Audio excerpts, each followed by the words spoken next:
to hear is true. Only the names have been changed to protect the innocent. Fatima, best of all king-size cigarettes, brings you Dragnet.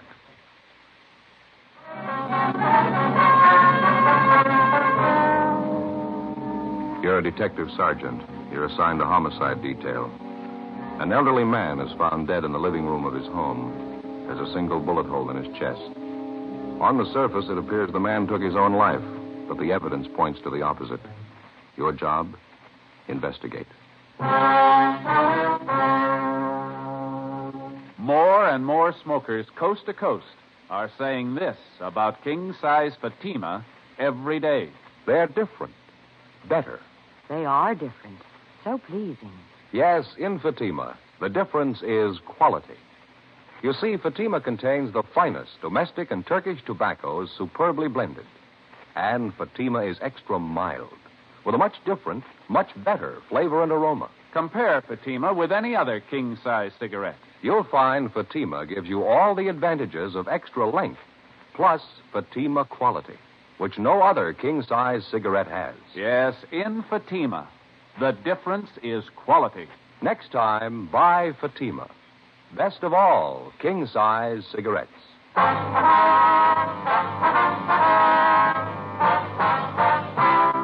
Dragnet, the documented drama of an actual crime.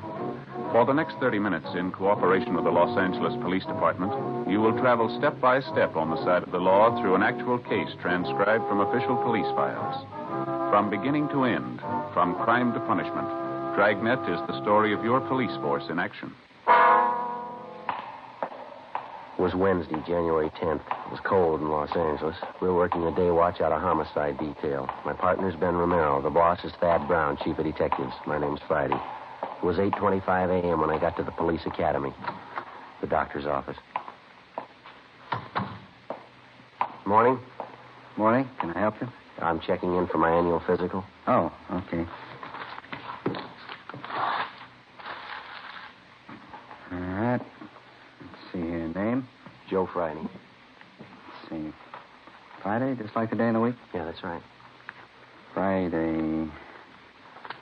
Can't seem to find it. You sure you were notified? Yeah, the teletype was posted in the office a couple of days ago. Annual physical exams. My name was right near the top of the list. Friday. Uh-huh. Oh, yeah. Yeah, here you are. Joseph Friday. That's it, yeah. Well, all right, Friday. Let's get your name down here. Okay. Your age? 34. Where do you work? Central Homicide. Serial number? 2288. 2288. Okay, Friday, you want to step this way? All right. Slip off your shoes, your coat, and shirt. Okay. Well, they keeping you busy? Oh, pretty busy, yeah. 4,500 men in the department. Everyone has to have an annual physical. Mm-hmm. Better get you weighed and send you along inside. Doc's probably ready for you by now. Okay. Over here. Oh, never fails. Dr. Vance's office. Who's that? Oh, yeah, just a minute. It's for you, Friday, your office. Oh, thank you. Friday talking. This is Ben. Joe, you about through over there? No, not quite. I haven't seen Doc Vance yet. What's the matter? Dead body call out by Westlake Park. Radio cars out there now. No one else in homicide to handle it? Not right now. They're pretty busy. No use you coming back to the office. Why don't you meet me out there? It's 932 Old Laurel Lane. All right, just a minute. Have that pad, Doc. Thank you. 9320 Laurel. I got it. What's the story? Old man was found dead in his living room. Bullet hole in his chest. Hmm? Men in the radio car said at first it looked like the old man had killed himself. They're not so sure now. How do you mean? They think he had some help. 8:45 a.m. I left the doctor's office at the police academy and drove to the Westlake area where I met Ben in front of the cottage where the dead body had been found. We went inside and checked with one of the men from the radio car who was standing by. The dead man was identified as Martin Latimer, age 68, a retired owner of a couple of neighborhood grocery stores in the city. He was lying sprawled on his side on the floor. There was a bullet hole in his chest just above the heart where the slug had entered the body. There was another, larger wound in the back, through the left shoulder blade where the bullet had emerged. Approximately 8 feet across the room from the body was another chair. There was a Winchester rifle wired firmly to the top. its muzzle pointing directly above the spot where the body lay on the floor. A thick white string was found wound firmly around the trigger of the rifle. It ran through a metal ring on the stock of the gun and stretched across the room where it had been tied to the dead man's right index finger. At first glance, it seemed like an obvious suicide arrangement. Officer Harkness, one of the men in the radio car who had answered the call, took exception. I don't know, Sergeant. Maybe I'm all wet. Just doesn't gel right for me. Who discovered the body, Harkness? Next-door neighbor, Mrs. Donworth. My partner's with her now. You fellas call the crime lab? Yeah, they're on their way out. Was the old man the only one who lived in the house here? Yeah, that's what the neighbor told us. Sure like to see what the crime lab crew's going to think of it. Well, what's the big question, Harkness? Well, I know it's none of my business, Sergeant. You fellas are the detectives. I just couldn't help but notice, though. What's that? Well, come here. Now, over here, this rifle wired to the back of the chair. Yeah. Now, take a sight along the barrel of the rifle. See what you think. Right through the sight, huh? Mm-hmm. Pointed right above the armchair over there, isn't it? It's in a straight line with the body. Uh-huh. Well, that much fits. The old man pulled the string tied to his index finger, and it set off the trigger. Took the slug through the chest, you know? Yeah, that's what I figured. Now, here, take a look at the wall directly behind the old man. Yeah? The slug went clean through the body, we know that. Through the chest above the heart, then out through the shoulder blade. Yeah, I see what you mean. Now, here, take a look at this wall here.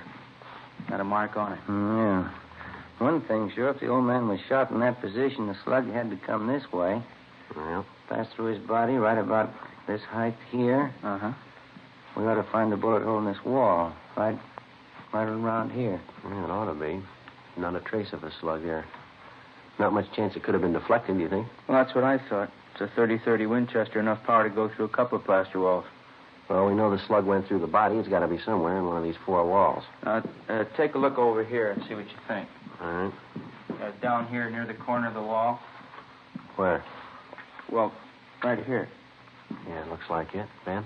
Something's out of kilter. The rifle never could have thrown the slug this far down on the wall. Not the way it's wired to the chair there. And besides that, it's way out of line, at least 4 feet, the way I figured here. Well, I know it's none of my business, Sergeant. I couldn't help but notice it, though.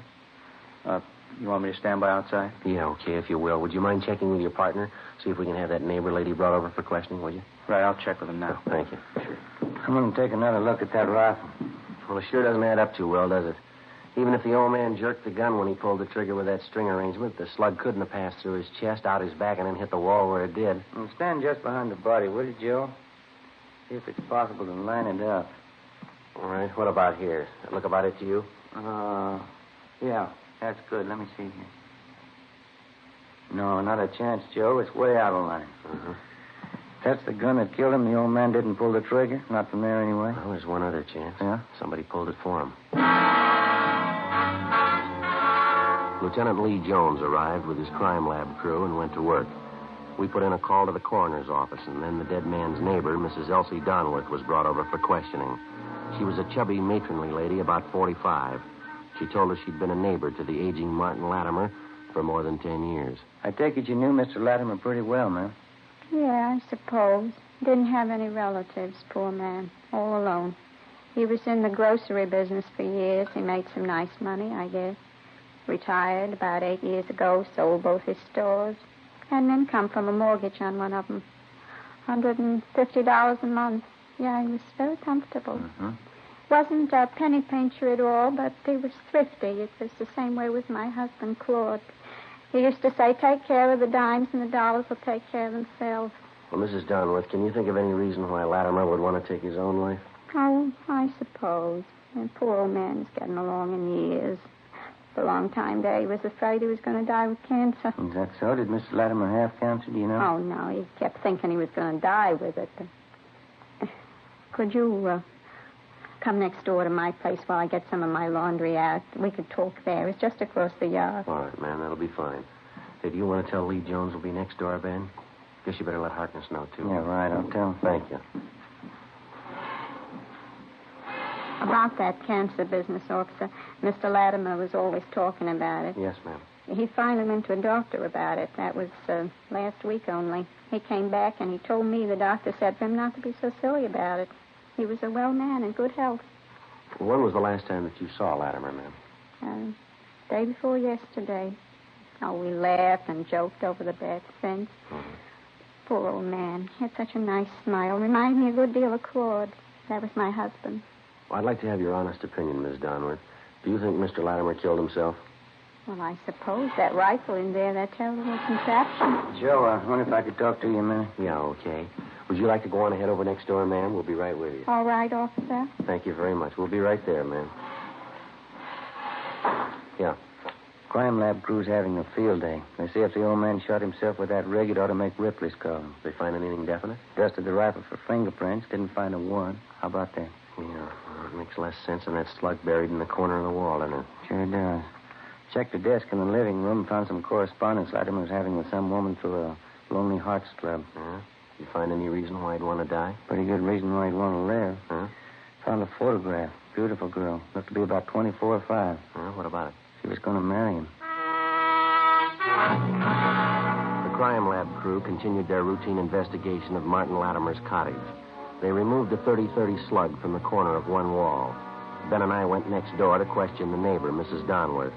There didn't seem to be any common ground at all between the evidence in the house and the information that she had to offer. As we continued questioning her, Mrs. Donworth remembered that a month before, Latimer had told her that something might happen to him and he wanted to make out a will. He asked if she would witness the will. A few days later, Latimer's lawyer came to the house and Mrs. Donworth witnessed the signing. At that time, she said Latimer made the remark, "I don't feel like going on much longer anyway. If death means arrest, I think I deserve one." Mrs. Donworth kept busy with the laundry while we interviewed her. Could you let me get by to the mangle, officer? I have to get some of this ironing done. Yes, ma'am, I'm sorry. I'm afraid there's one thing I don't remember you telling us, ma'am. Did you hear anything out of the ordinary going on next door or this morning or last night? No, nothing I noticed anyway. Officer, did you see that knob on the washer, the one on the left? Oh, you mean this over here? Yeah, just lift it up and turn it around to off, please. It says off right there in the dial. Yes, ma'am, I see. There you are. Yeah, thanks. No, there was nothing I heard from next door to remark about. Of course, it's so noisy around here that time of morning you can't even hear yourself think anyway. How's that, ma'am? Trucks passing by up and down every morning. They're not small trucks either. They start in at 6 a.m. They rattle past for 2-3 hours, please. The first good explanation we've had on this thing. Could you give us the names of some of the other people on the street who knew Mr. Latimer pretty well, Mrs. Donworth? Yeah, I suppose. I don't think any of them knew the poor old man as well as I did. Most of them are younger folks, parties and things. When you get up around 65 or past it, like Mr. Latimer, parties don't mean so much anymore. Yes, ma'am, I understand. Yeah. Just a nice, quiet home with a good heating system. Good books on the shelf. Good man around the house. That all you can ask for? Yes, ma'am. Well, thank you very much. We'll leave our card here in case you want to contact us for any reason. All right, officer. There's one more thing, Mrs. Donworth. We understand Latimer was corresponding with several women through a Lonely Hearts Club. Did he ever mention that to you? No, he never did. I found out from the mailman. He's a regular gossip. Uh-huh. And Latimer never mentioned any of the women that he corresponded with. Is that right? Well, I pretended I didn't even know about it. He never brought it up. Don't understand why he'd want to meet a lady that way. All most of them are looking for is a man with money so they can quit work and lay around the house. Well, thanks again, Mrs. Donworth. It's been very helpful. Yeah. Poor old man. I wonder what made him write letters after silly women. Little good they'd have done him. He wrote letters all over the country. Mm-hmm. Getting tired of working myself. Could have saved the postage, too. Beg your pardon? I was right next door. Would have married him in a minute. We left Mrs. Donworth's house a few minutes past noon, and we went back next door to Latimer's cottage. The crime lab crew had finished their investigation, and the deputy coroner arrived. He took the body downtown for autopsy. We talked over the crime lab findings with Lieutenant Lee Jones, and he felt the same way that Ben and I did. The theory that Latimer had shot himself to death was possible in many respects, but it was far from plausible. We checked through Latimer's correspondence with the women that he'd contacted by mail through the Lonely Hearts Club, especially the young girl he obviously intended to marry, judging from his letters to her. Her picture showed her to be a brunette, dark eyes, young, and very attractive. The inscription at the bottom read, "With love, Catherine." There was no return address on either the photo or the letter. Ben called to check with the Lonely Hearts Club. Yes, ma'am. No, that's all right. We'll probably be dropping down to talk to you. Yes, boy. What'd they say? Might be it, Joe. Club secretary says they've been having trouble with somebody who signs their pictures just like this one. With love, Catherine. Uh-huh. I described the picture, and the secretary says it's the same girl. What's the angle? The girl doesn't belong to the club, but somehow she got a list of the members and their addresses. She writes to them, usually old men, gets them set for marriage, and they send for her. Huh? Her letters come from the east, from different cities. She writes and asks for train fare out here. The men send her their money for clothes and train fare, and that's the last of it. She's gone. Oh, it adds up all right. And this one letter here. This one. I hate to ask you, dear, but if you could send me the traveling money and just a little extra for some clothes, I will take the first train and be with you in a week to become your wife, awaiting that precious moment and so on. Kind of pours it on thick. What's the date on there? Well, let's see. December 30th. It's 12 days ago. What do you think? That's possible. She could have showed up, tried to grab all the old man's money she could find. Maybe he caught her at it. She killed him, rigged up this phony setup to make it look like Latimer shot himself, huh? Need to hold more water if we could find out she really came here. Maybe we better start ringing a few doorbells. The other neighbors might come up with something. What do you say? Well, let me see that girl's picture again, will you? Yeah. No photographer's name. Now, look in the back here, Ben. Yeah? No, down here in the corner. Right in the corner of the picture mounting. Oh, yeah. XXX6Y3. Must be some kind of manufacturer's marking. Photography supply. Uh-huh. Guess it stands for the type of paper, huh? You know anything about the photo business? No, I don't. Neither do I. Let's find somebody who does, huh? Before we drove back to the office, Ben and I covered the rest of the neighborhood and talked to everybody who knew the dead man, Martin Latimer, even remotely. They told us nothing that we didn't already know. There'd been no strangers seen visiting the old man. No one had noticed anything out of the ordinary in Latimer's daily routine. 3 o'clock that afternoon, we checked with the police photo lab. They told us that the symbols stamped on the cardboard frame of the photograph signed Catherine were symbols used by a photo supply company up in San Francisco. We went back to the office and got in touch with the San Francisco firm. We were told that the symbols indicated the style and the size of photographic mounting, and further, that this particular type of mounting was distributed only throughout 7 western states. They gave us a list of 18 photo studios in Los Angeles who kept that particular mount in stock. It was a long chance, but we started checking them out. Meantime, we'd run the girl through R&I and gotten out an APB, seeking information on her. 3 days later, Ben and I had checked out 10 of the 18 photo studios on our list. The 11th was the M&Y Family Portraits on Melrose. Yes, sir. Help you? Police officers, would you mind taking a look at this photograph here, please? Let's see. Would you like an enlargement? Got a special price on enlargements this week? No, sir. We'd just like to know if you can identify this girl, that's all. Oh. Well, do you recognize her at all, sir? I know her. Sure you wouldn't like an enlargement?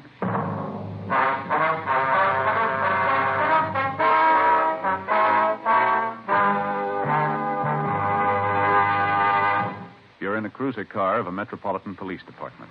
You receive a routine radio call. All units, attention all units. Pick up and hold for investigation the following vehicle. 1948 Ford, 2-door sedan, black white sidewall tires. There are many cars that fit this description. You listen for more facts. This car will have extensive damage to right front end. License number 9 Robert 9 707. In the 7 column, 9 Robert 9 707. KMA 367. Now you can pin it down to 1. It's the same with cigarettes. There are many king-size brands to choose from. But when you know all the facts, you'll make your choice Fatima. Here are those facts. Fatimas are the same in length and circumference as any other king-size cigarette. 85 millimeters long, 1 1/64 inches around. And Fatima filters the smoke exactly the same long distance. But in Fatima, the difference is quality.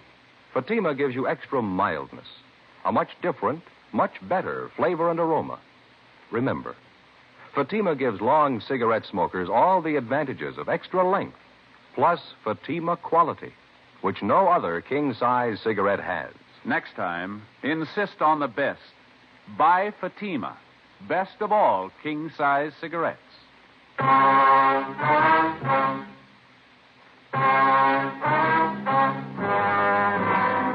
Saturday, January 13th, 1:35 p.m. We showed the photograph of the girl to the proprietor of the photo studio on Melrose Avenue, and he identified her as one of his customers. He told us her name was Doris Chambers.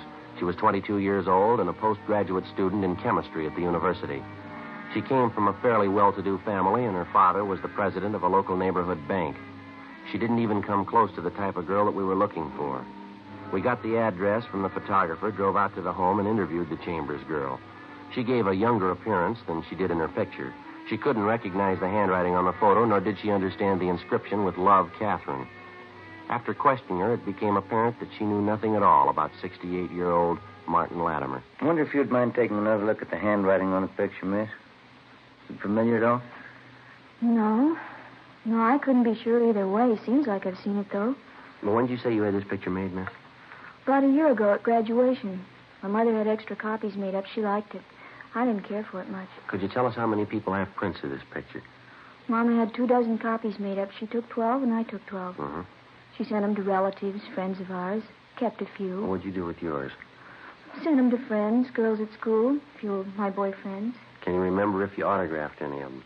Yeah, some of them. The ones from my girlfriend. Others I gave out plain. Well, can you try and think who you gave those to, miss, the unsigned pictures? One went to Carl, I know that. And Ray, and Fred and Don, and Warren. I think that's it. I wonder if we could have their full names and addresses, please. Yes, all right. I don't know what I'm saving all this junk for. Old letters and... Could I see that picture, please? Yeah, here you are. Look, it's the same writing. I thought I'd seen it before. Ma'am? This old letter from Warren. See the writing? Doesn't it look the same to you? Looks close, Joe. Yeah, we'll have Don Meyer in handwriting check it over. Who is this Warren, Miss Chambers? Warren White. Here's his address right here. Yeah, I'll copy it, Joe. Fine. Warren and I went to college together. We were engaged to be married for a while, then I broke it off. I see. Warren's a serious boy. He was very thorough, a perfectionist. You know, Sergeant? Never does things halfway. That's so? Never known Warren to do anything in his life halfway, not once. Well, he's going to have a perfect record if that handwriting matches. What can they do to him? I don't know, but they won't do it halfway. 2:55 p.m. We left the home of Doris Chambers and drove down Beverly Boulevard to 743 North Clarewood Avenue, an apartment house where the suspect was supposed to be living. We talked to the manager, and he told us that Warren White had moved without giving notice 3 days before, on January 10th, the same day 68-year-old Martin Latimer was found dead in his home. We got on the phone, talked to Doris Chambers again, and she gave us a lead on Warren White's married sister. 7:30 p.m. We met with the sister of the murder suspect, and she told us that her brother Warren had phoned that morning and asked for an emergency loan of $200, which she didn't have to give him. The sister gave us White's new address, and we checked it out. It was one of those run-down, futuristic-style apartment houses built in the mid-30s. It was on a narrow road high above Sunset Boulevard, overlooking most of Hollywood. White wasn't in, and the manager said he wasn't expected back till early the next morning. We had the manager let us in White's apartment. We waited. Midnight. 1 a.m. No sign of the suspect. No denying it is sure a beautiful view from here. It's the best in town. Be nice for single fellows up here, wouldn't it? Wouldn't work with the family, though. Well, how about you, Joe? Why don't you get your mother looking around up here? It'd be a beautiful place for the two of you. No, I don't think Ma'd ever leave the house. She's been there for 40 years. I guess she'll stay there till she dies. Would be nice up here, though, wouldn't it? What a view, huh? Mm-hmm. Well, why don't you try talking her into it? You got nothing to lose. Yeah, I might do that. Why don't you slide up one of the windows? It's getting a little stuffy in here. Yeah.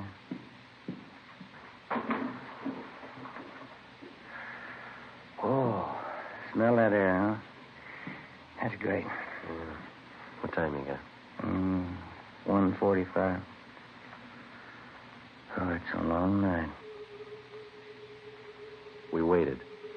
3 a.m., 4 a.m., 4:30. It was cold. There was still no sign of the suspect, Warren White. 5 a.m., 5:30, 6 a.m. The sky was getting light over in the east. 6:30, 7 a.m., 7:30. We kept waiting. No sign of the suspect. We called the office and arranged for a relief. 8 a.m. We could hear groups of youngsters passing by outside, trooping into the main yard of a grammar school just below the apartment house. We kept waiting. At 8:15 a.m., we heard a car pull up in front of the apartment house. Footsteps came down the driveway, up the path, and stopped outside the door. We heard a key turn in the lock.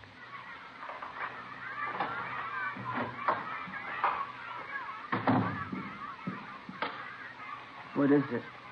What do you want? You Warren White? Yes. Police officer's got some questions we'd like to ask you. It's all right, officers. Why don't you sit down? I'm not going to give you any trouble. Huh? I killed him. Maybe I'll never know why, but I killed him.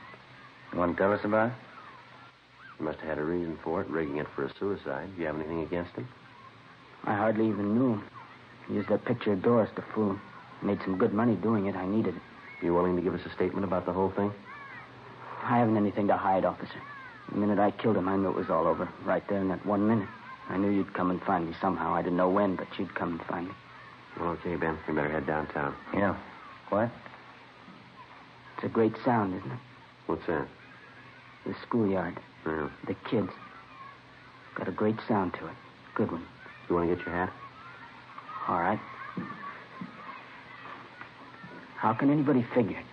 You start in the schoolyard like those kids down there, running around, yelling. I started the same. Better get going. I wonder what it is that happens. An 8-year-old red-haired kid. There must be one down there now. The other kids will grow up, get jobs, work, and die. It'll be all right. Yeah. The one kid will end up in an alley with a gun in his hand. How can anybody figure it? I don't know. A bunch of kids playing in a schoolyard. Someday one of them's a killer. Yeah, let's go. You tell me. What's the answer?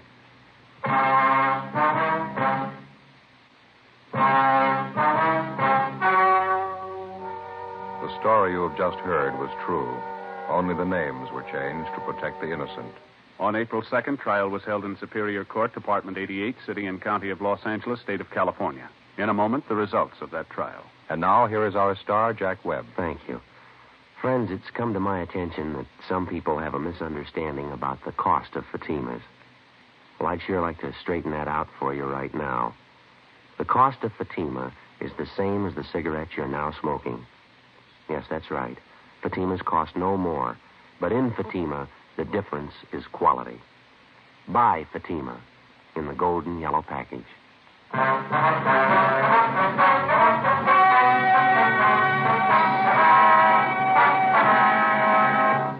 Warren Thomas White was tried and convicted of murder in the first degree. He received a sentence of life imprisonment. He is still serving his term in the state penitentiary, Folsom, California. Ladies and gentlemen, to build our strength against aggression, we've got to equip our armed forces with weapons of war and at the same time produce plenty of civilian goods so that we can keep prices down. Remember, the better we produce, the stronger we grow.